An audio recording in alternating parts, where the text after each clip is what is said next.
wabarakatuh. Waalaikumsalam warahmatullahi wabarakatuh. Selamat datang adik-adik siswa Madrasah Ibtidaiyah Negeri. Ini ya. Selamat datang di rumah saya, Gubuk Taman Ilir. Nah, saya pengen tahu ini adik-adik itu datang ke sini kira-kira dalam rangka apa? Ini kan berseragam sekolah ini, kayaknya mau bertanya kepada saya masalah apa? Wabarakatuh. Waalaikumsalam warahmatullahi wabarakatuh. Selamat datang adik-adik siswa Madrasah Ibtidaiyah Negeri. Ini ya. Selamat datang di rumah saya, Gubuk Taman Ilir. Nah, saya pengen tahu ini adik-adik itu datang ke sini kira-kira dalam rangka apa? Ini kan berseragam sekolah ini, kayaknya mau bertanya kepada saya masalah apa? Nanti coba diperkenalkan dulu. Masnya ini perannya sebagai apa dan sebagainya. Ini Mas siapa? Mas Baim. Mas Baim, monggo diperkenalkan. Nama saya Baim sebagai moderator. Oh, sebagai moderator. Terus Nama Masnya? saya Fadil sebagai moderator. Moderator. Mas Mas saya Julio, saya sebagai editor 1. sebagai editor. Mas Migdal. Nama saya Adam, saya editor 2. Nah, ya, Mas. Nama saya Furqan sebagai wawancara. Masnya? Nama saya Midat sebagai ketua. Sebagai ketua ini ya, rombongan ini sampean Mas Migdal ketuanya ya. Ya, oke. Terus nanti setelah wawancara itu nanti mau dibikin apa? Bikin video pendek atau apa bagaimana ini? Iya. Oh, gitu. Nanti perannya adik-adik ini beda-beda gitu ya. Oh, gitu. Oke. Jadi untuk menyingkat waktu, monggo dimulai nanti dari siapa yang bertanya dulu. Monggo. Yang pertama yang saya sampaikan bahwa Pancasila apa ya? Dan sebagai dasar negara. Tentu tidak sekedar itu saja, Pancasila bisa menjadi sebagai pandangan hidup, ya, sebagai ideologi bangsa. Artinya apa? Pancasila merupakan sistem nilai yang ideal. Ya, boleh. Coba Bapak jelaskan dalam Pancasila sila ke-1 sampai 5. Nah, ini jawabannya bisa berhari-hari ini ya. Sila pertama, sila kedua, sila. Coba Mas Furqan, sila pertama Pak. Ketuhanan yang Maha Esa. Ketuhanan yang Maha Esa. Jadi pertama itu dalam Pancasila disebutkan nomor 1 ya. Nomor 1 berarti yang pertama itu adalah ketuhanan yang Maha Esa. Ini juga sebagai dasar betul bahwa ketuhanan itu merupakan yang paling penting, yaitu percaya kepada Tuhan yang Maha Esa, mentaati ajaran agama, ya, agama. Ini tentu karena sekolahnya sekolah madrasah, tentu agama kita agama Islam. Nah, itu ketuhanan itu harus ditanamkan, nilai-nilai ketuhanan. Bagaimana adik-adik kalau tingkat sekolah dasar itu bagaimana cara beribadah yang benar, ya, dan apa kaitannya dengan ibadah dengan itu namanya ketuhanan. Jadi kita manusia, ada yang membuat, ada yang menciptakan, ada yang mengatur segala yang ada di alam semesta ini. Kita percaya bahwa ini adalah ciptaan Tuhan. Nah, itu semua manusia, ya, semua manusia itu harus percaya dulu pada Tuhan. Nah, itu sebagai dasar.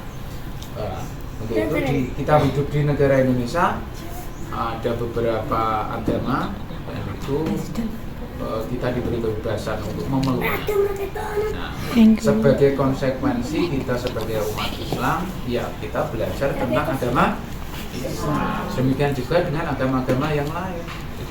Itu sila ketuhanan yang Maha Esa. Nah, yang kedua, kemanusiaan yang adil dan beradab. Nah, jadi yang pertama adalah kita percaya kepada Tuhan. Setelah nilai-nilai ketuhanan ini ditanamkan, yang kedua itu adalah kemanusiaan. Kemanusiaannya apa? Kita ini sesama manusia, ya. Semua yang ada di sini itu namanya manusia. Dan masing-masing pribadi ini berbeda. Kemanusiaan. Nah, itu setelah ketuhanan ditanamkan, maka bagaimana kita hidup berkemanusiaan itu, nah itu kita diajarkan dalam sila kedua. Ya. Setelah itu sila berikutnya ketiga persatuan. Setelah kita paham betul nilai ketuhanan, bagaimana berkemanusiaan, maka setelah kita itu memahami betul bagaimana sebagai manusia apa tugas kita dan sebagainya, maka kita harus bersatu. Sebab jangan duduk di sini bersamanya bersatu. Ya, contoh kecilnya seperti itu. Selingkup secara besar adalah negara Indonesia ini harus bersatu. Ada manusia, ada yang dari Sabang sana sampai Merauke dari bersatu dalam satu frame, yaitu negara, ya, kesatuan negara Republik Indonesia. Nah, setelah kita bersatu, nah kita masuklah ke sila keempat. Apa? Skala yang kemudian kebijaksanaan dalam perjalanan.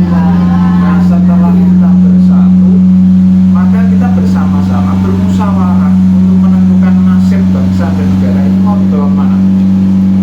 Ya, termasuk ada pemilu, ya.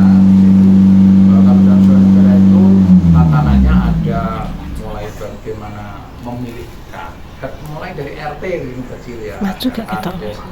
Ada apa itu bupati, ada gubernur sampai ke presiden. Nah itu dengan musyawarah. Karena yang dipimpin oleh berdasarkan perwakilan. Ada yang mewakili di situ. Nah setelah di situ masuklah sila kelima, yaitu keadilan sosial bagi seluruh rakyat Indonesia. Setelah orang-orang yang terpilih itu mengurus negara, maka harus berbuat seadil-adilnya, karena apa yang diatur bangsa negara sebegini. Ya, berapa ratus juta manusia ini harus yang mewakili itu harus bersikap adil, karena diatur dalam Pancasila. Maka inilah menjadi dasar Pancasila itu sebagai dasar negara. Tidak boleh lepas dari itu. Jika lima-limanya itu sudah diamalkan, diterapkan dalam kehidupan sehari-hari, ya sudah, maka ya akan terwujud negara yang adil, makmur, contoh. Oke. Nah, selanjutnya, menurut Bapak bagaimana penerapan sila-sila Pancasila dalam masyarakat? nah, betul. Nah, jadi setelah kita mengetahui masing-masing sila tadi yang sudah saya terangkan tadi ya, sila pertama, sila kedua, ketiga, keempat. Nah, bagaimana penerapannya dalam kehidupan sehari-hari? Harus bagaimana, mulai bangun tidur apa yang dilakukan sampai mau tidur lagi itu, ya, itu sudah bisa menerapkan Pancasila itu skala kecil, skala lingkup dalam rumah tangga. Dalam kapasitasnya adik-adik sebagai siswa SD sekolah dasar gitu. Ya, jadi menghargai temannya, tidak membuli, ya ini penting ya kita sampaikan. Kita pernah dengar itu ada anak dibully sampai tertekan tidak mau berangkat sekolah dan sebagainya, itu tidak menerapkan Pancasila. Bisa dipahami ya? Ya, jadi kita saling hormati, saling tolong menolong. Ya, terus belajar dengan sungguh-sungguh, mengaji, beribadah dan sebagainya, itu sudah menerapkan Pancasila. Oke, apa lagi? Bagaimana hubungan antar sila dari Pancasila? Ya, jadi Pancasila itu sila pertama, kedua, ketiga, keempat, kelima ini saling berkaitan. Tidak ada yang terlepas satu sama lain. Maka pendiri bangsa negara kita itu dulu adalah tokoh-tokoh hebat, sehingga bisa merumuskan satu dasar, ya, di mana dasar itu sudah bisa mewakili seluruh elemen masyarakat, seluruh bangsa negara ini dari berbagai macam suku, agama, golongan itu dijadikan dalam satu rumusan, ya, Pancasila. Dan itu perlu dipedomani. Satu sama lain ini saling berkaitan. Setelah berketuhanan tentu harus berkemanusiaan. Jadi kalau kita rajin beribadah, berketuhanan begitu ya, praktiknya ya beribadah. Setelah beribadah tentu harus baik terhadap sesama manusia. Tidak boleh syirik terhadap teman, tidak boleh ngusilin teman. Ya, kalau ada teman yang kurang kita bantu, ada teman butuh pertolongan kita bantu. Nah, berarti ini urut setelah berketuhanan, maka berkemanusiaannya harus baik. Nah, setelah berkemanusiaan buktinya apa? Dengan persatuan tadi. Jadi tidak bercerai-berai, tidak boleh menangi dewi, tidak ingin menonjol sendiri, tidak ingin menyakiti yang lain dan sebagainya. Bersatu untuk apa? Untuk satu kemajuan. Ya. Setelah itu kita paham itu, maka kita harus adil. Adil itu ya tentu pas takarannya. Ya, adil. Jadi tidak membeda-bedakan kalau ini anaknya orang ini anak ini, tidak boleh. Nanti itu bersikap adil. Ya. Iya, oke. Apa manfaat penerapan sila dari bangsa? Gimana? Apa manfaat penerapan sila dari bangsa? Nah, betul. Jadi manfaatnya banyak sekali. Tentu kita kalau betul-betul paham Pancasila itu, jadi Pancasila itu tidak ada yang bertentangan dalam aturan apapun, ya termasuk agama atau apapun itu tidak ada yang bertentangan. Sehingga manfaatnya luar biasa. Kita paham betul Pancasila. Ya, Pancasila kita pahami betul. Dalam kehidupan sehari-hari itu, ya saling berkaitan satu sama lain. Sudah saya sampaikan tadi bahwa kalau kita berketuhanan, ya kita rajin beribadah, kita berkemanusiaan baik dengan orang lain dan sebagainya. Manfaatnya tentu kita rasakan sendiri ya. Kalau ada kawan kita yang rajin beribadah, dengan temannya baik, tentu teman yang lainnya senang nggak? Itu salah satu manfaatnya. Ya. Kalau ada temannya yang rajin beribadah, dengan teman yang lainnya berkemanusiaannya bagus, terus setelah itu bersikap tidak membeda-bedakan kepada yang lain, terus bisa bisa bergaul dengan satu sama lain, tentu menyenangkan kan? Ya. Setelah itu bisa berbuat adil, tentu manfaatnya banyak sekali di situ. Secara garis besar demikian bahwa tentu kalau saya menerangkan secara detail, seperti materi tentu butuh waktu juga hari. Ya, dan bukunya aja bisa tebel-tebel gitu ya. Nah, itu saya sampaikan sesuai kapasitas adik-adik tingkat sekolah besar. Tentu pada intinya menerapkan Pancasila tidak bertentangan dengan apapun. Kita belajar agama, kita belajar apapun di situ tidak akan bertentangan. Itu pantaslah bahwa Pancasila tidak dijadikan sebagai dasar negara, ya, sebagai pandangan hidup, jati diri bangsa. Ya, ini berbeda dengan bangsa-bangsa yang lain. Tentu kita harus bangga.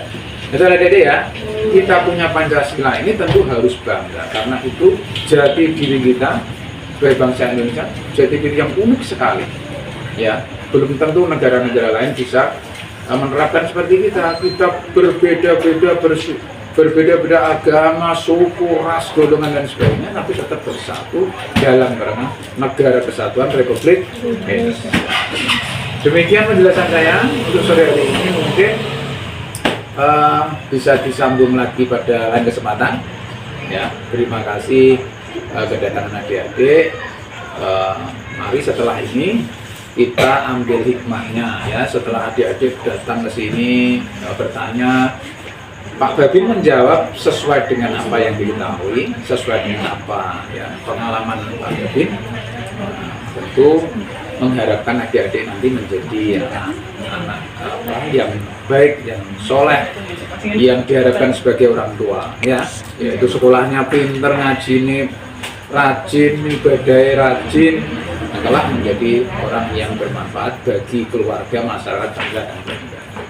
Terima kasih atas waktunya dan ilmunya ya Pak. Oke. Assalamualaikum warahmatullahi wabarakatuh. Waalaikumsalam warahmatullahi wabarakatuh.